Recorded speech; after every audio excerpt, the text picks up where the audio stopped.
பயிற்சி 3.8ல் ஃபஸ்ட்டில் செகண்ட் சம்மு இதுக்கு வர்க்கமூலம் காண்கன்னு சொல்லியிருக்காங்க. ஃபஸ்ட்டு தீர்வு எழுதிக்கலாம். இப்போது இதில் வந்து நம்ம இங்கே வந்து X square X cube X power 4 X அப்படின்னு இருக்குது. இது வந்து ஆர்டர் வந்து சேஞ்ச் ஆகிருக்கு. இதை வந்து நம்ம ஃபஸ்ட்டு ஆர்டர் எடுத்து எழுதிக்கணும். ஃபஸ்ட்டு எது பெரிய நம்பரோ அதை ஃபஸ்ட்டு எழுதிக்கலாம் பவரில் இருக்கிறது. அப்போ 4 எக்ஸ் பவர் 4 தான் பெருசு. அடுத்தது எக்ஸ் கியூப் இருக்கான்னு பார்க்கணும். 28 எக்ஸ் கியூபு. அடுத்தது 37 எக்ஸ் ஸ்கொயரு. அடுத்தது 42 எக்ஸு ப்ளஸ் 9. இந்த ஆர்டரில் சேஞ்ச் பண்ணதுக்கு அப்புறம் தான் நம்ம இதை எழுத முடியும். இப்போ இதுக்கு தான் நம்ம வர்க்கமூலம் கண்டுபிடிக்க சொல்லியிருக்காங்க. இந்த ஆன்சர் தான் என்ன வருதுன்னு நம்ம பார்க்கணும். இப்போது இதுக்கான வர்க்கமூலம் எடுத்துக்கலாம்.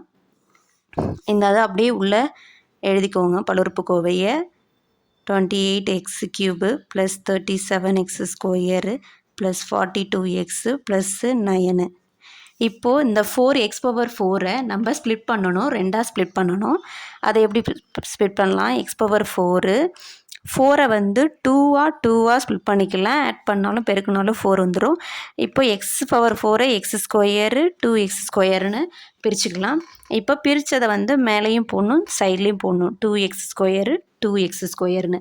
இப்போ இது ரெண்டையும் பெருக்கணுன்னா 4 எக்ஸ் பவர் 4ன்னு கிடைக்கும். சைனை சேஞ்ச் பண்ணி கேன்சல் பண்ணிடலாம். ரிமைனிங் 2 டேர்மை அப்படியே கீழே இறக்கணும். 2 - 28 X cube plus 37 X square.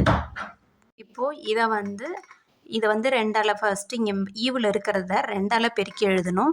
அப்போ 2 × 2 எக்ஸ் ஸ்கொயர்னு இருக்குது. இதை ரெண்டால் பெருக்கணும். 4 4 எக்ஸ் ஸ்கொயர்னு வரும். அதை வந்து ஃபஸ்ட் டேர்மாக எழுதிக்கணும்.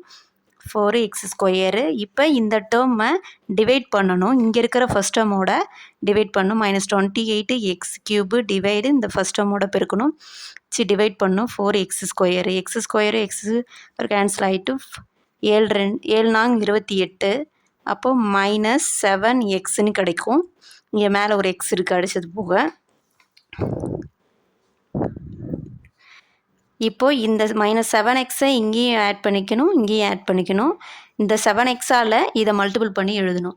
அப்போ first minus into plus minus 7 7 நாங்க 28 x into x square x கியூப்னு கிடைக்கும். Minus into minus plus 7 49 x ஸ்கொயர்னு கிடைக்கும். இப்போ சைனை வந்து சேஞ்ச் பண்ணி எழுதணும். இது வந்து கேன்சல் ஆகிடும். இதிலேருந்து இது சப்ராக்ஷன் பண்ணணும். சப்ராக்ஷன் பண்ணனா ஆன்சர் என்ன கிடைக்கும்? 3 இங்கே 9 10 12 -12ன்னு ஆன்சர் கிடைக்கும். இப்போ -12 எக்ஸ் ஸ்கொயரு. இப்போது ரிமைனிங் வந்து இந்த 2 டேர்மையும் இங்கே கீழே இறக்கிக்கிறோம். அப்போ என்ன கிடைக்கும்? +42 எக்ஸு ப்ளஸ்ஸு 9. இப்போ இதை வந்து நம்ம இந்த ரெண்டையுமே நம்ம ரெண்டால் பெருக்கி எழுதணும். அப்போ 2 × 2 x square -7 x equal to 2 4 x square -7 2 14 x.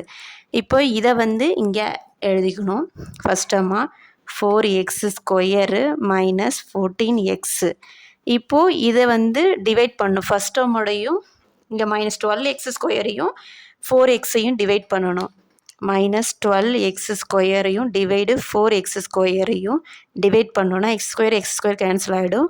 12 -3ன்னு கிடைக்கும்.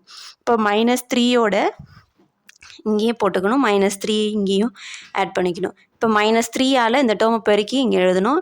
Minus into plus minus 12 x square. அடுத்தது minus into minus plus 14 3 42 x minus into plus minus 3 3 9. இப்போ சைனை சேஞ்ச் பண்ணோன்னா இந்த டேர்மும் கேன்சல் ஆகிடும், இந்த டேர்மும் கேன்சல் ஆகிடும். எல்லாமே கேன்சல் ஆகி 0ன்னு வந்துடும். இப்போது 0ன்னு வந்துருச்சு. இப்போ இதோடைய வர்க்கமூலம் வந்து என்னதுன்னா 2x² -7x -3. இந்த பல்லுறுப்புக்கோவைக்கான வர்க்கமூலம் கண்டுபிடிச்சது என்னென்னா 2x² -7x -3.